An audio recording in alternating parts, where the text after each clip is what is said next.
Well, of course, data is always important, but I'm afraid it is a very narrow view when you talk about gold.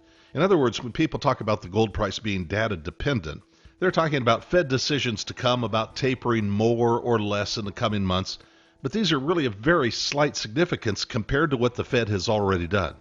In other words, the consequences of the trillions of dollars already created in QE and quantitative easing over the past few years are much more important than the tens of billions of dollars of quantitative easing or the way that it might be adjusted in the months to come.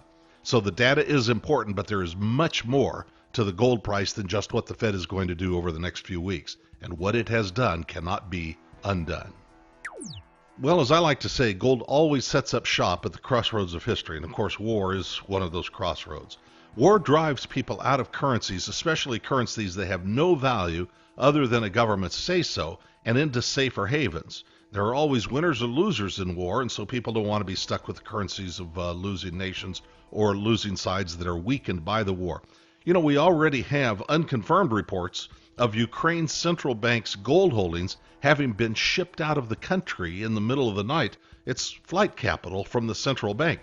As a corollary of that, nobody is shipping Ukraine's currency out of the country for safekeeping. So it is to be expected that people will try to transfer assets and keep those assets safe outside of the zones of war, and that's bullish for gold as well. You know, the United States plays pretty fast and loose with sanctions. In fact, imposing sanctions is the first tool of American diplomacy, and we impose them almost willy-nilly around the earth. The sanctions regime put in place against Russia is crystallizing a new axis, if I can call it that, a Moscow, Tehran, Beijing axis.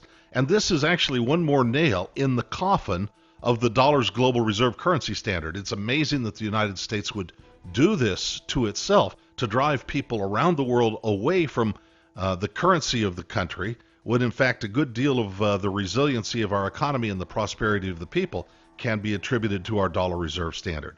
The dollar only assumed this worldwide role in the first place as a claim check for gold, and so the ending of the dollar standard, which we are seeing on many fronts, including the imposition of sanctions against Russia, is actually very, very bullish for gold in the long term.